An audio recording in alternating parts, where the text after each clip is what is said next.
حمدا يليق بجلاله وكماله سبحانه وتعالى له الحمد في الأولى والآخرة وهو على كل شيء قدير. اللهم إنا نشهدك ونشهد ملائكتك وحملة عرشك وجميع خلقك أنك أنت الله لا إله إلا أنت فهو الواحد الأحد الفرد الصمد الذي لم يلد ولم يولد ولم يكن له كفوا أحد. ونشهد أن سيدنا وسندنا وحبيب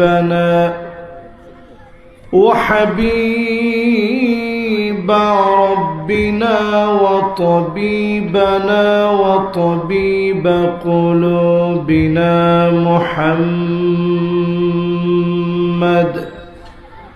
صلى الله عليه وعلى آله وأصحابه وبارك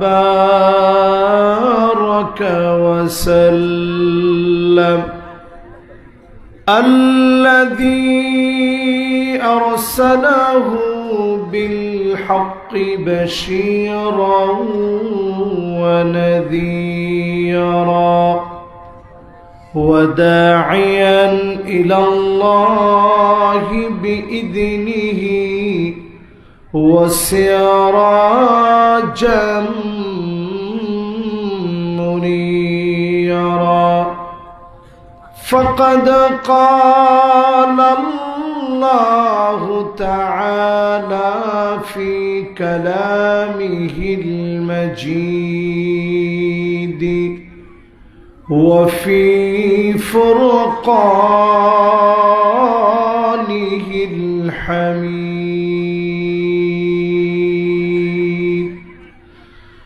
সকলে পড়ি আউযু বিল্লাহি মিনাশ শাইতানির রাজীম।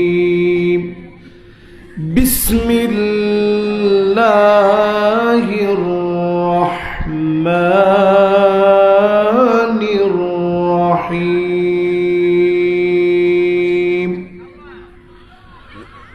وأن احكم بينهم بما أنزل الله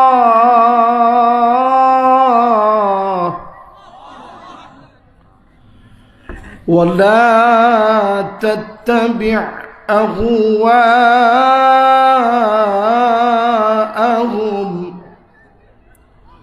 واحذرهم أن يفتنوك عن بعض ما أنزل الله إليك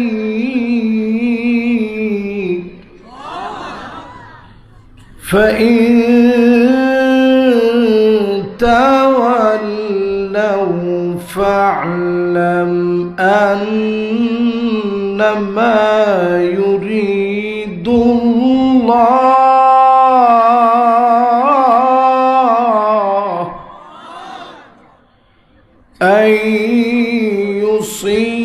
يصيبهم ببعض ذنوبهم وإن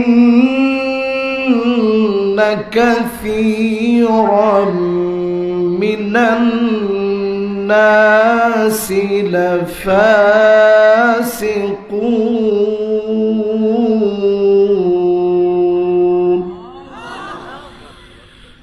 أفحكم الجاهلية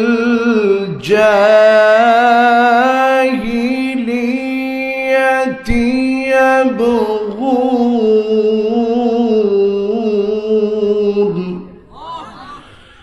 ومن أحسن من الله حكما لقوم يوقنون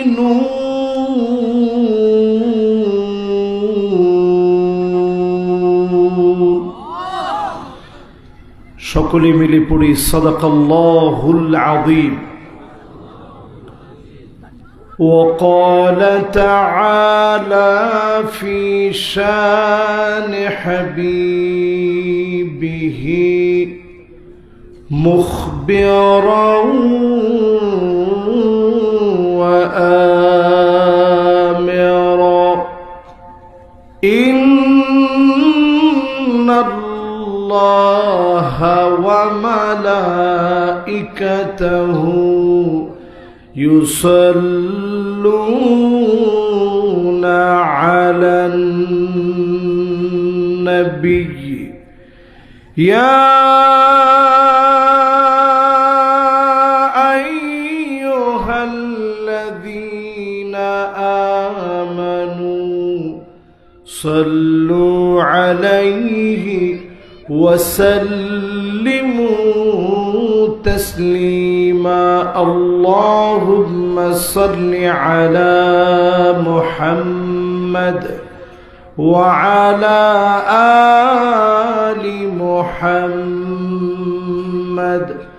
كما صليت على إبراهيم وعلى آل إبراهيم إنك حميد مجيد اللهم بارك على محمد وعلى آل محمد كما باركت على إبراهيم وعلى آل إبراهيم إنك حميد مجيد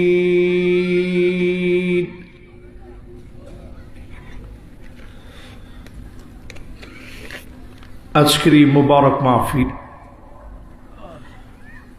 চড়িয়া শিকার উত্তরপাড়া কেন্দ্রীয় জামে মসজিদের উন্নতি কল্পে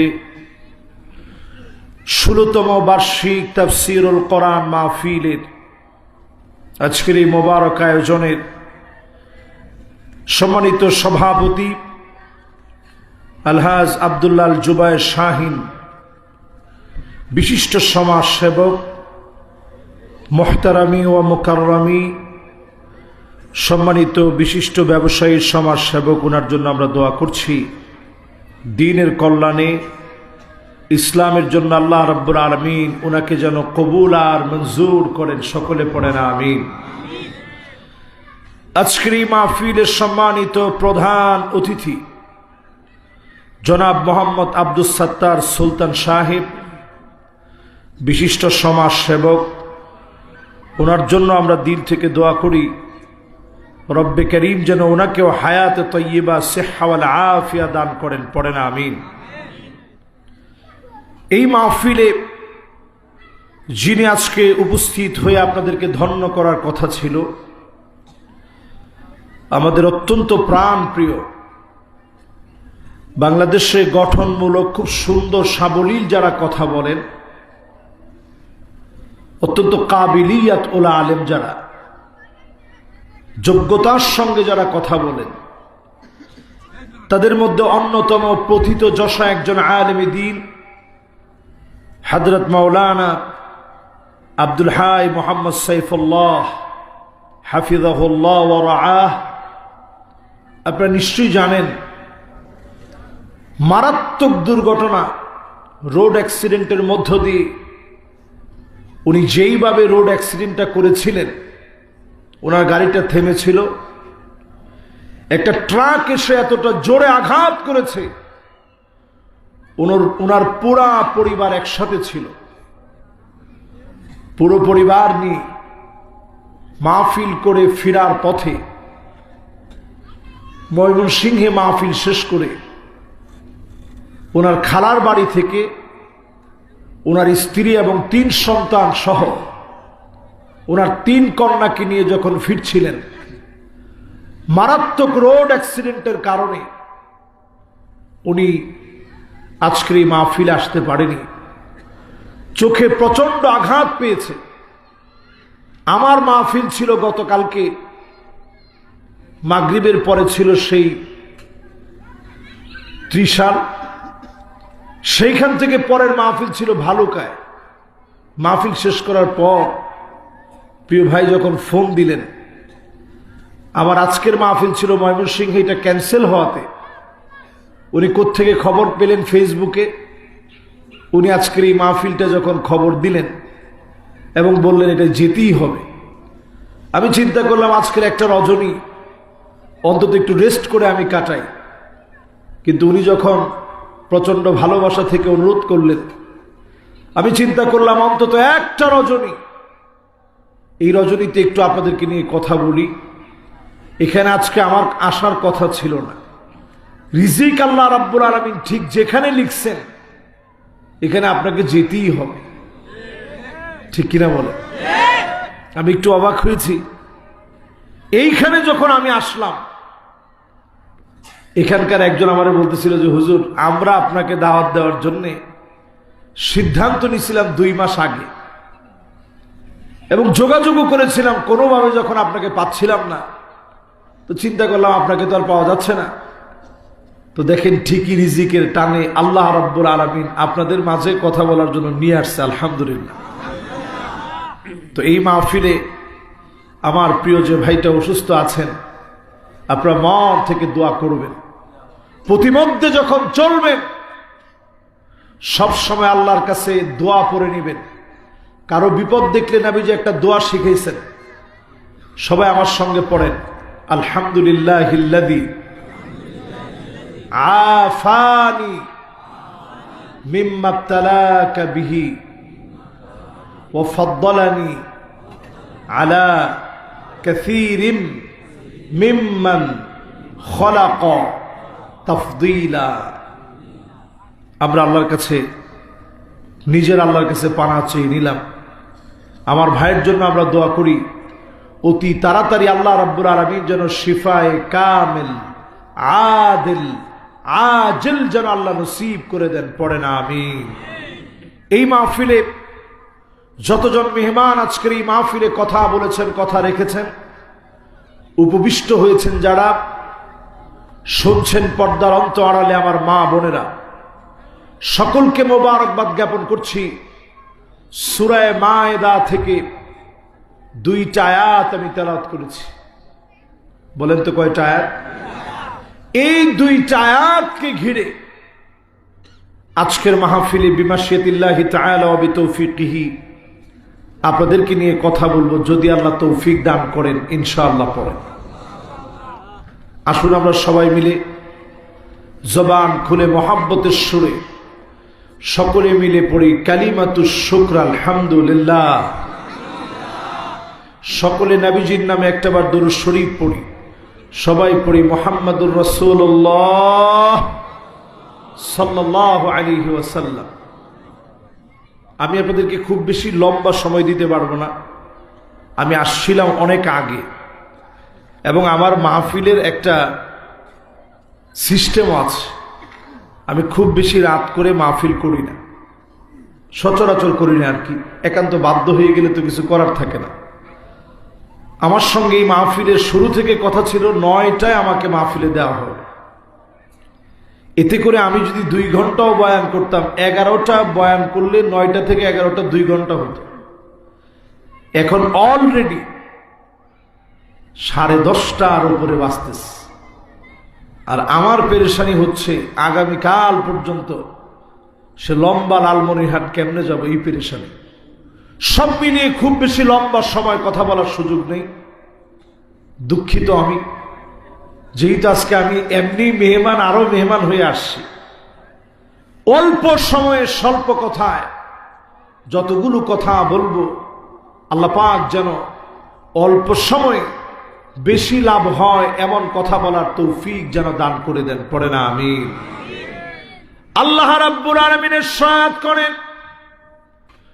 وَأَنِحْكُمْ بَيْنَهُمْ بِمَا أَنزَلَ اللَّهُ।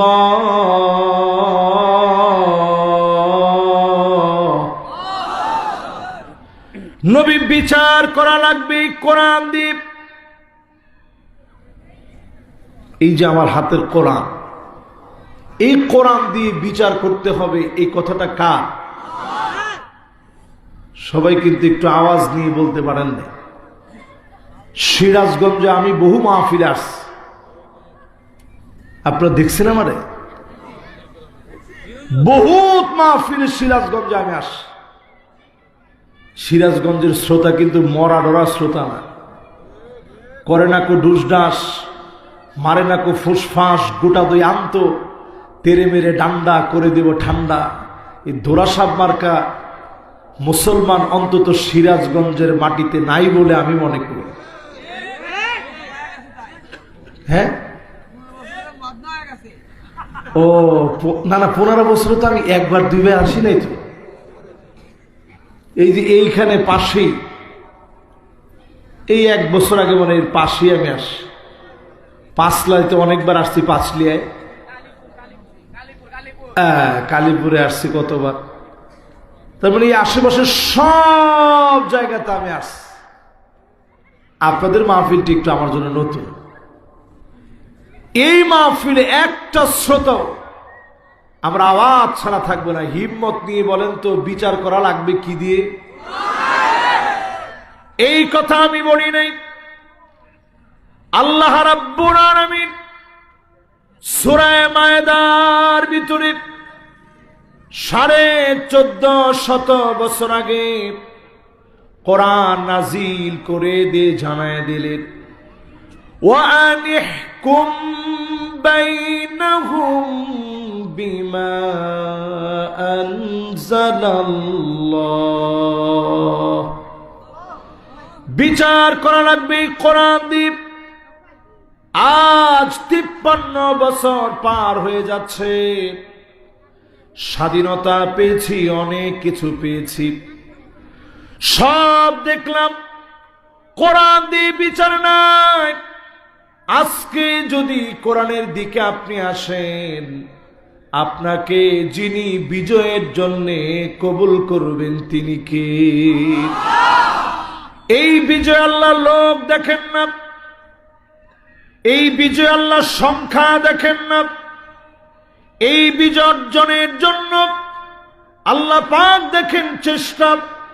আস-সা'য়ু মিন্না ওয়াল ইতমামু মিনাল্লাহ।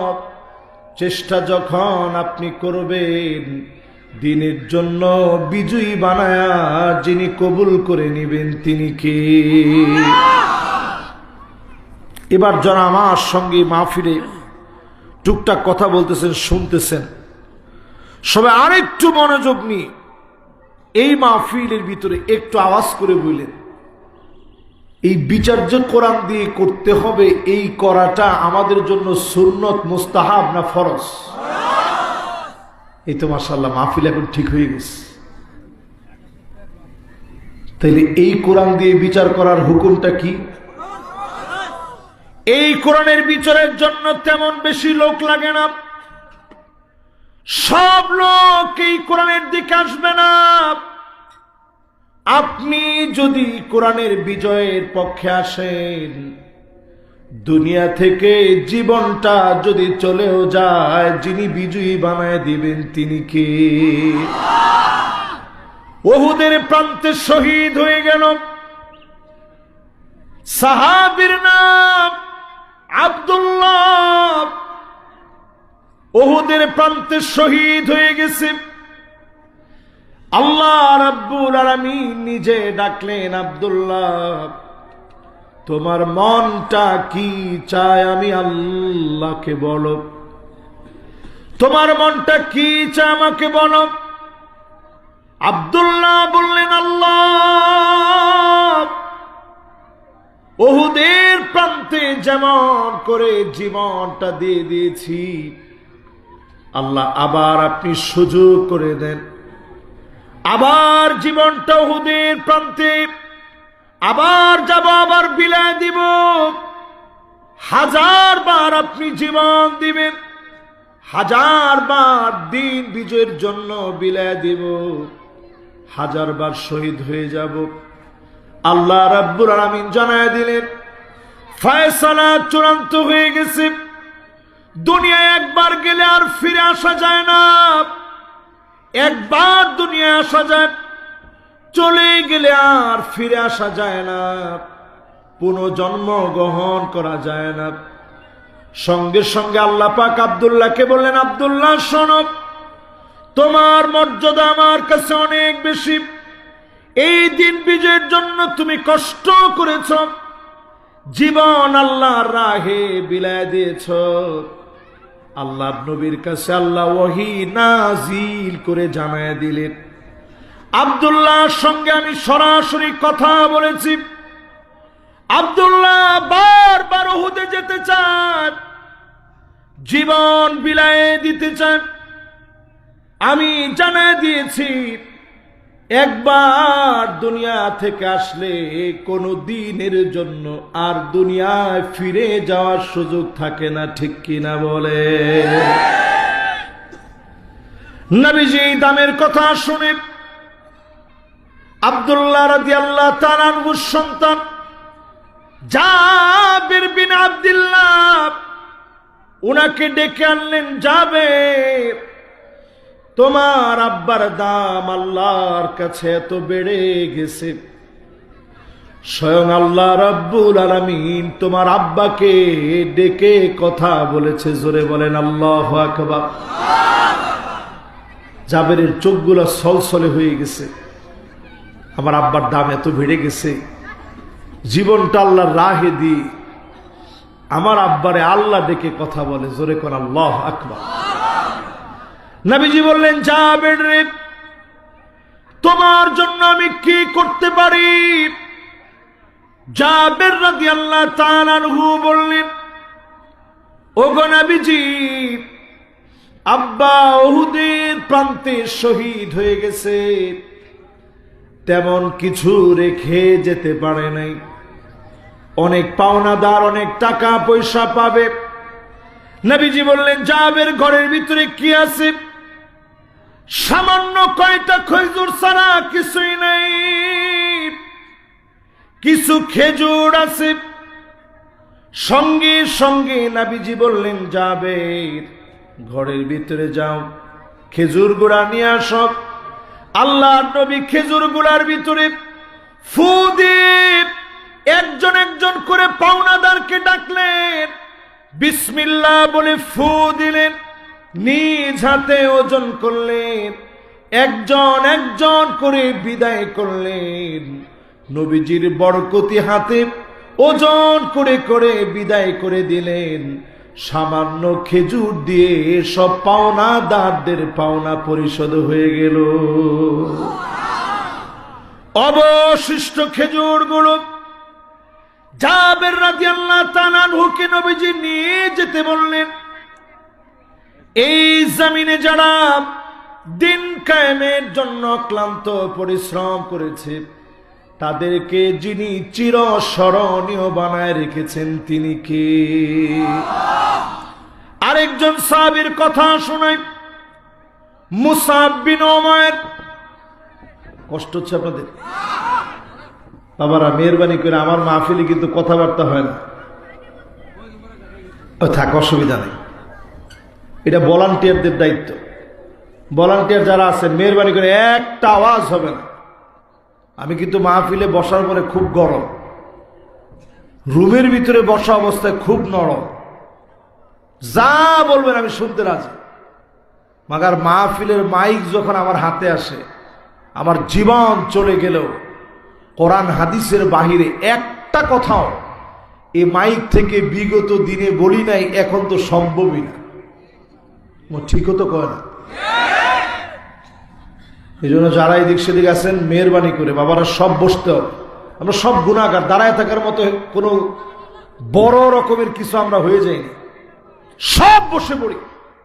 ইয়ংরা মনে করতেছে আমরা গুনাই নেই, আসেন বুঝলেন। আল্লাহ বাঁচাইছে, আমার হাতটা যদি খালি লম্বা হইতো টান দিয়ে নিয়ে আসতাম যে আসেন, কিন্তু হাতটা তো লম্বা করার স্রোত নাই। মাশাআল্লাহ, এই তো ইয়ং জেনারেশন মাশাআল্লাহ বলতেই রাজি হয়ে গেছে। জোরে করে আল্লাহু আকবার। তাহলে বিচার চলবে জানি কি দিয়ে? আর একটু জোরে কোন কি দিয়ে? কোরআন দিয়ে বিচার চলবে। মুসআব বিন উমাইরের কথা বলছি। আউয়ালু সাফির ফিল ইসলাম, ইসলামের প্রথম অ্যাম্বাসিডর। এই জমিনে দিন কায়েমের জন্য একটা টুকরা কাপড় পর্যন্ত কবরে নিয়ে যেতে পারে নাই। ছোটখাটো একটা কাপড় উহুদের প্রান্তে যেদিন শহীদ হয়ে গেলেন, এমন ছোট কাপড় দিয়ে কাফনের কাপড় হিসাবে জড়ায় দিয়েছে। আল্লাহ নবী বলেন মাথাটা ডাকলে পাটা বের হয়ে যাচ্ছে, পা ঢাকলে মাথা বের হয়ে যাচ্ছে। নবীজি বললেন ইযখির নামক গাছ দিয়ে পাটাকে তোমরা ঢেকে দাও, মাথাটাকে কাপড় দিয়ে ঢেকে দাও। এই দিন প্রতিষ্ঠা করতে গিয়ে, কোরআনের রাজ কায়েম করতে গিয়ে এক টুকরা কাপড় নিতে পারে নাই। নবীজি ঘুম থেকে উঠলে পিঠের মধ্যে চাটাইয়ের দাগ পড়ে যেত। হযরত ওমর নবীজির ঘরে একদিন অনুমতি নিয়ে গেলেন। অনুমতি নিয়ে যখন প্রবেশ করলেন, নবীজি শোয়া থেকে উঠে বসলেন। তাকায় দেখে এত সম্মানী নবী, কুল কায়নাতের নবী, রহমাতুল লিল আলামিন ঘুম থেকে উঠেছে। চাটাইয়ের দাগগুলা পিঠের মধ্যে পড়ে গেছে। হযরত ওমর ছোট বাচ্চার মতো কান্না শুরু করলেন। কান্না শুরু করে হযরত ওমরের কান্না এত বেড়ে গেছে, আল্লাহ নবী বললেন মায়ুকি, ওমর রে কোন জিনিস তোমাকে এত পরিমাণ কাঁদাচ্ছে? কেন আজকে তোমার চোখে পানি? হযরত ওমর বললেন রোম পারস্যের সম্রাটদের কি এমন আছে এত সুখ শান্তি তারা করে, আর আপনি এত কষ্ট করেন দিন কায়েমের জন্য? আল্লাহ নবী বললেন ওমর শোনো, ফালাহুমুদ দুনিয়া ওয়ালানাল আখিরাহ, তাদের জন্য শুধুমাত্র দুনিয়া, আমাদের জন্য আখিরাতের দুয়ার যিনি খুলে দিবেন তিনি কে? এই মাহফিলে যারা বসলেন, আল্লাহর কসম করে বলি দিন কায়েমের জন্য আসেন, আসমানের দুয়ার খুলে অজস্র রহমত, জমিনের সব বরকত যিনি আমাদেরকে দান করে দিবেন তিনি কে? আবার বলেন বিচার চলবে কি দিয়ে? আসতে বলেন কি দিয়ে? 2 নম্বরে আল্লাহ রাব্বুল আলামিন বলেন ওয়ালা তাত্তাবি আহওয়াহুম মন গড়া বিচার চলবে না।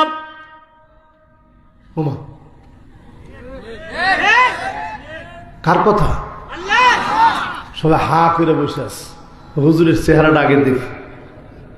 আমার চেহারা দেখে কিন্তু কোনো লাভ নাই। আমার চেহারা ওইরকম কোনো সুন্দর কিছুই না, আল্লাহ যতটুকু বানাইছে আলহামদুলিল্লাহ।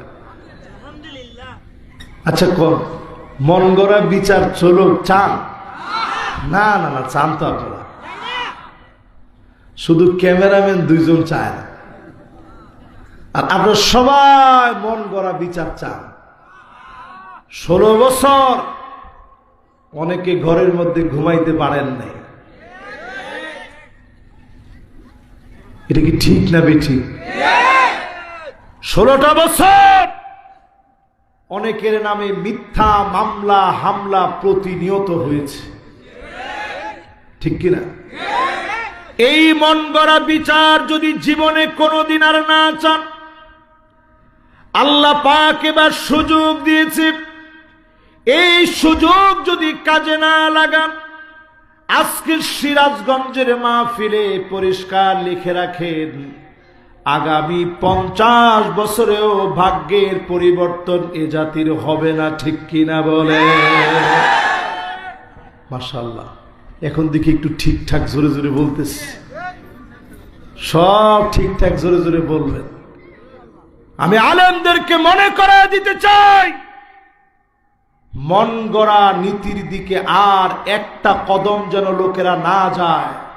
দাওয়াতি মাহফিলে, জুমার খুতবায়, সব জায়গায় আমাদের প্রচার করা লাগবে, ঠিক কিনা বলে? তাহলে সামনে দিন আসবে এমন, গাছের ভিতরে আলেমদেরকে লটকায় রাখবে, বলার মতো কেউ থাকবে না। ঠিকঠাক আপনারা যাই বলেন, ঠিক বেঠিক আপনারা যাই মনে করেন, উজবেকিস্তানের মতো দেশ, ইমাম বুখারীর দেশ, ইসমাইল কফফাল আশ-শাশির দেশ, হিদায়ার লেখক বুরহানুদ্দিন মারগানানির দেশ, আকীদার কত বড় ইমাম, ইমাম মাতুরিদি, এমন হাজারো আলেমের দেশ উজবেকিস্তান। আমি নিজে সেই জায়গায় গিয়েছি, কোরআন মাটির নিচে পুঁতে রেখেছেন। উসমানী খিলাফতের শত শত বছর মুসলমানদের রাজধানী, সেখান থেকে একটা মাত্র কাল্পিক কামাল আতাতুর্কের নেতৃত্বে মুসলমানদেরকে ধ্বংস করে দেওয়া হয়েছে। স্পেনের শত শত মুসলমানের রক্তে রঞ্জিত হওয়ার পরে শত শত বছরের ইতিহাস সব ধ্বংস করে দেওয়া হলো। মুহূর্তের ভিতরে লাখ লাখ মুসলমানদেরকে শহীদ করে দেওয়া হয়েছে। যদি এখনো আপনি প্রস্তুত না হন, আগামী দিনে এমন দিন আসবে, সারা বাংলাদেশে আলেমদেরকে জুলুম নির্যাতন এত করা হবে, গাছে গাছে মেরে মেরে আলেমদেরকে ঝোলায় রাখবে। ঠিক তো হলো, কয় না? এবার সহিহ হাদিস থেকে বক্তব্য শোনেন। ঠিক করবেন না? মানে আপনি ঠিক না করলে তো আপনার ঝামেলা আছে। সহিহ হাদিসের বক্তব্য শোনেন, কয় দিক থেকে আযাব আসবে একটু শোনেন। মন গড়া রীতির পিছনে অনেক ছুটছেন। এক নাম, ও কি করে কমু, ও কেমন করে বলতে বলতেছেন? না না না, শক্ত করে বলবো না, নরম করে কইতেছে। আল্লাহ বেশি শক্ত করে কইতে কয় না, একটু নরম নরম করে কই, নরম নরম করে কই। আপনারা নরম নরম করে শুই না, দিলের মধ্যে কথাগুলো লাগান। দেখছেন কারবার?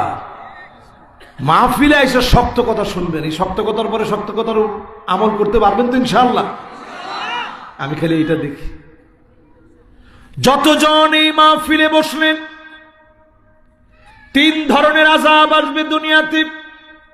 প্রথম অপশন আল্লাহ দিলেন, কুল হুয়াল কাদিরু আলা আইয়াবআসা আলাইকুম আযাবাম মিন ফাওকিকুম।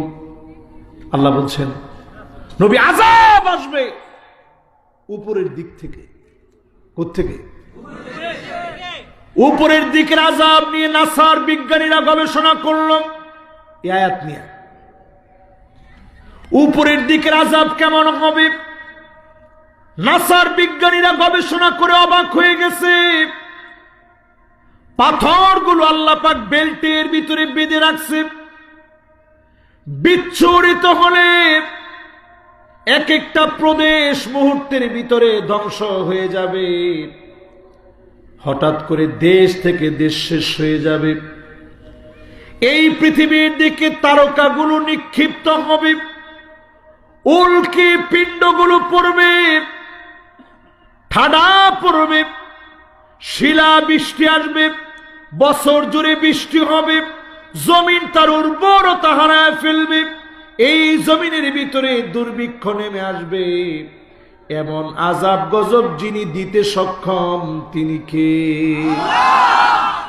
নবীজি কান্না শুরু করছে, আল্লাহ আউযু বিওয়াজহিক, আপনার কাছে আশ্রয় চাই, যে উম্মতদেরকে জীবনে কোনোদিন দেখি নাই এমন আদরের উম্মত গুলাকে আযাব গজব দিয়ে আল্লাহ আপনি শেষ করে দিয়েন না। আল্লাহ আপনার কাছে মাফ চাই, আমার উম্মত গুলা গুনাহ করলো একেবারে মেরে ফেলে দিয়েন না।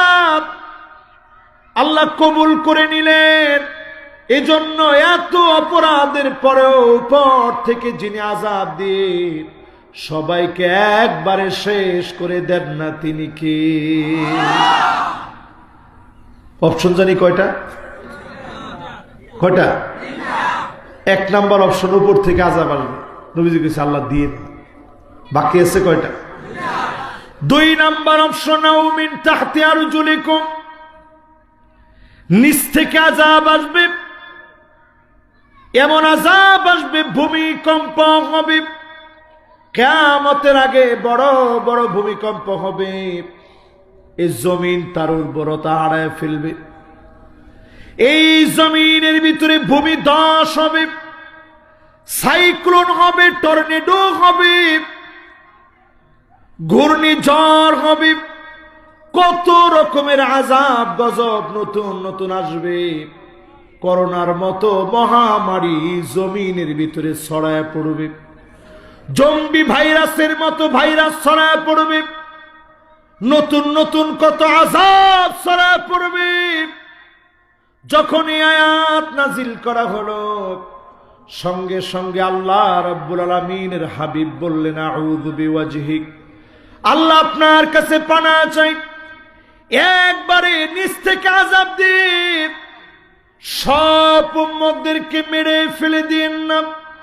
যখনই নবীজি আমার আপনার জন্য কেঁদে কেঁদে দোয়া করলেন, যিনি কবুল করে ফেলেছেন তিনি কে? তাহলে অপশন দুইটা শেষ, বাকি আছে কয়টা? আও ইয়ালবিসাকুম শিয়া, নবী আপনার উম্মত দলে দলে বিভক্ত হবে। ওয়ায়ুযীক বাদুকুম বাসাবাদ, একজন আরেকজনকে মারবে, কাটবে। মুসলমান হওয়ার পরেও মারার ক্ষেত্রে তারা দ্বিধাবোধ করবে না, ঠিক কিনা বলেন? এখন একটু মুসলমানের সন্তানদের দিকে তাকায় দেখেন। 28 অক্টোবরে মুসলমানের সন্তান হয়ে লগি বৈঠা দিয়ে পিটায়া শহীদ করার পরেও নৃত্য করে যারা নাচতে পারে তারা সব হতে পারে, মানুষ তারা হতে পারে না, ঠিক কিনা বলে? কি বুঝলেন? শাপলা চত্বরে এত এত আলেম, ছোট ছোট মাদ্রাসার তালিবুল ইলম, তাদেরকে রক্তাক্ত করার পরে যারা বলতে পারে যে হুজুররা রং মাইখা শুয়েছিল, কি আপনাদের সমস্যাটা কোন জায়গায়? নাউজুবিল্লাহ, এত আসতে এই রকম মুসলমান যারা এই মাহফিলে আজকে বসা আছেন, এরপরও যদি আপনি মনে করেন আগেই ভালো ছিল, আপনার মাঝে আর মুনাফিকের মাঝে কোনো পার্থক্য নাই। মন গড়া বিচারের বিরুদ্ধে দাঁড়াতে হবে। আজকে থেকে বিচারকদেরকে বলছি, বিচারপতি মানিক্কা থেকে শিক্ষা নেন। কলা পাতার ভিতরে শুয়েও সে বাঁচতে পারে নাই, তার মানে মন গড়া বিচার যখন চলবে জমিনে আল্লাহ পাক তাদেরকে অপদস্থ লাঞ্ছিত বানায় দিবে। ঠিক কিনা বলে? তাহলে বিচার লাগবে কি দিয়ে? আরো জোরে বলেন। 3 নাম্বার যে অপশনের কথা বললাম, দলে দলে উম্মত বিভক্ত হবে। নবীজি আল্লাহর কাছে বললেন, আল্লাহ আগের 2টার চাইতে তৃতীয় অপশনটা সহজ। ভাই ভাই মারামারি করলে কতক্ষণ করবে? একটু পরে তো আল্লাহ ঠিক হয়ে যাবে। 53টা বছর শেষ হয়ে গেছে মারামারিতে। এখন অন্তত কার টুপি কেমন, লম্বা টুপি না বাটি টুপি, পাঞ্জাবি কানাফারা না গোল জুব্বা, এইগুলা নিয়ে এখন মারামারি করার সময় আর নাই। ঠিক কিনা বলেন? নবীজি সেদিন অপশন মেনে নিয়েছেন। অনেক দিন ধরে আমাদের ভিতরে বিতর্ক চলেছে, ঐক্য হওয়ার যে সম্ভাবনা দেখা দিয়েছে। আল্লাহর কাছে বলি, আল্লাহ আমার এই ক্ষুদ্র জীবনে অনেক কিছু আল্লাহ আপনি দেখাইছেন। ওয়ার্ল্ডের বিভিন্ন দেশ আমি ভ্রমণ করেছি, অনেক দৃশ্য দেখেছি। আমার বাংলাদেশে যদি কোরআনের রাজ কায়েম হয়ে যায়, পুরা এশিয়ার ভিতরে দিনকে যিনি এক এক করে বিজয় করে দিবেন তিনি কে? আমি মনে করি এখনকার এই বিজয় যদি বাংলাদেশে অর্জিত হয়ে যায়, এই বিজয় থেমে থাকবে না। ইমাম মাহদী আলাইহিস সালাতু ওয়াস সালাম আসার আগে যে গ্রাউন্ড তৈরি হওয়ার কথা, এই গ্রাউন্ড আমার বাংলাদেশ থেকে তৈরি হয়ে যাবে। ঠিক কিনা বলে? এরপরে 3 নম্বরে প্রিয় ভাইরা আমার, মনোযোগ আছে আপনাদের? মনোযোগ থাকলেও সময় আর আমার হাতে অল্প কিছুক্ষণ। না দেখছেন এতক্ষণ আপনারা কোন ছিলেন? মাশাআল্লাহ, এখন অনেক লোক ঘুম রেখে দৌড়ে আসছে। তাড়াতাড়ি আসেন, আস্তাগফিরুল্লাহ আল-আযীম। একটু তাড়াতাড়ি পাঠশালায় আসেন, আপনাদের জন্য দোয়া করে দেবো ইনশাআল্লাহ। আরো 1 ঘন্টা তো ঢাকা যাবনি কোন সময়? মাশাআল্লাহ, আজকে দিলে আপনাদের সিরাজগঞ্জে থেকে যায়, কি বলেন? ঠিক আছে, মাশাআল্লাহ, লিল্লাহে তাকবীর, মাশাআল্লাহ, লিল্লাহে তাকবীর। ঘুম আসছে আপনাদের? আমি 8টা বিষয় বলবো। 1 নাম্বার, বিচার লাগবে কি দিয়ে? 2 নাম্বার বলছি মন গড়া বিচার চলবে। শুধু মন গড়া বিচারের কারণে আমরা হারিয়ে ফেলেছি আমাদের সর্বাধিক শ্রদ্ধেয় হাজার হাজার মুফাসসিরের আইডল, তাফসীর অঙ্গনের অন্যতম রূপকার আল্লামা দেলওয়ার হোসেন সাইদী রহমতুল্লাহ আলাইহি। শুধু মন গড়া বিচারের কারণে এই দেশের সেরা সেনা মানুষ দুর্নীতির দায় যাদের ব্যাপারে প্রমাণ করতে পারে নাই, যারা অকপটে ফাঁসির মঞ্চে গিয়েছে, হাসি মুখে গিয়েছে, তাদের ফাঁসিগুলা প্রমাণ করে দিয়েছে এই জমিন যার অচিরেই বিচারও চলবে তার। ঠিক কিনা বলে? তাইলে স্পষ্ট বোঝা যাচ্ছে মন গড়া বিচারের আর কোন সুযোগ দেওয়া যায়। 3 নম্বরে প্রিয় ভাইরা আমার, واحذرهم أن يفتنوك عن بعض ما أنزل الله إليك। আল্লাহ পাক বলেন সতর্ক থাকা লাগবে। কি লাগবে? আরো আস্তে কর। এবার একটু সতর্ক থাকারে আপনারা সিরাজগঞ্জের ভাষায় কি বলেন?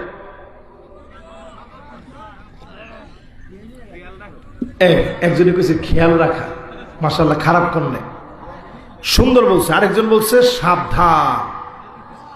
আজ থেকে এই মাহফিলে বলি, আল্লাহ আপনাকে আমাকে জানায় দিলেন সতর্ক থাকো।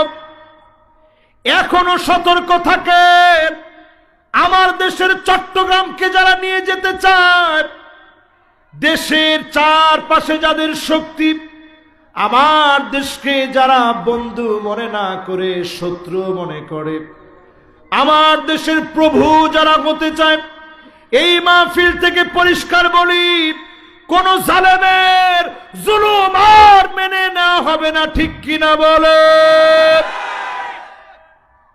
সতর্ক থাকা লাগবে। আমরা দেখেছি